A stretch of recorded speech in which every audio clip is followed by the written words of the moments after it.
तर श्री स्वामी समर्थ. तर आज आहे महाशिवरात्र. तर महाशिवरात्रीच्या हार्दिक शुभेच्छा तुम्हाला सर्वांना. तर आता मस्त रांगोळी वगैरे काढलेली आहे मी, बघू शकता. रांगोळी छान प्रकारे रांगोळी काढलेली, मस्त अशी आपली छोटीशी, आपली जास्त काही मोठी नाही काढली, सिंपलच काढली. आणि लगेच मग देवपूजा पण करून घेतली, मस्त अशी देवपूजा करून घेतली. मग देवाला अगरबत्ती लावलं.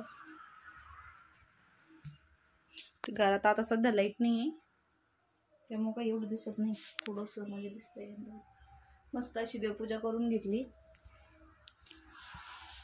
आता फराळाचं आणि ते बनवून घेते लगेच. मग कसं फराळाचं ते झालं का, देवाला पण नैवेद्य दाखवते फराळाचं.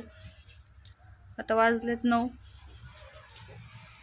चला फराळाचं ते करून घेते, मग दाखवते फराळाचं बनवल्यावर काय काय बनवलं फराळाचं. तर आवरलं माझं फराळाचं ते. तर मी आज अशी साडी घातलेली महाशिवरात्रीसाठी, थोडी व्हाईटमध्ये घातली, कारण की महाशिवरात्री त्याच्यामुळे मग थोडं व्हाईटमध्येच घातली.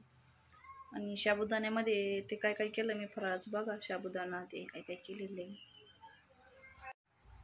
इकडं शेंगदाण्याचं पिठलं आहे, इकडं ताक आहे, रताळे, पेंडखजूर आणि साबुदाणा एवढं बनवलेले.